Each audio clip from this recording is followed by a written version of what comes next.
మాతాకి జై. అందరికీ నమస్కారము. మరి ఈ రోజు ప్రతి ఒక్క భారతీయుడు గర్వంగా సంబరాలు చేసుకోవాల్సిన విషయము.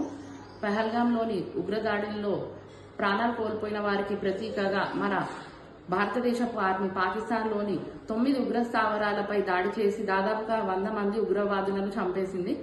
ఇది ప్రారంభం మాత్రమే. పాకిస్తాన్ మున్ముందు చూడాల్సింది చాలా ఉంది. ఎందుకంటే వాళ్ళు ఎంతో గొప్పగా చెప్పుకుంటున్నారు, మేము ఇప్పుడు కాదు దశాబ్దాల నుంచి మేము ఉగ్రవాదాన్ని పెంచి పోషిస్తున్నామని. కానీ ఇక్కడ మనం ఒక విషయం గమనించాల్సి ఉంది.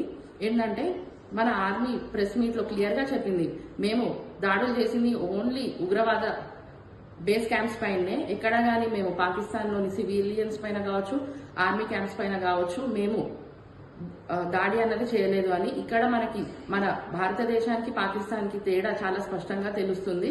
మరి ఇందువల్లనే మన ప్రధానిని కూడా ప్రపంచ దేశాలు కొనియాడుతున్నాయి. ఆయన ముందు చూపు కావచ్చు, ప్రతి ఒక్కటి కావచ్చు మనల్ని ఎంతో గర్వపరుస్తుంది ప్రతి దగ్గర కూడా.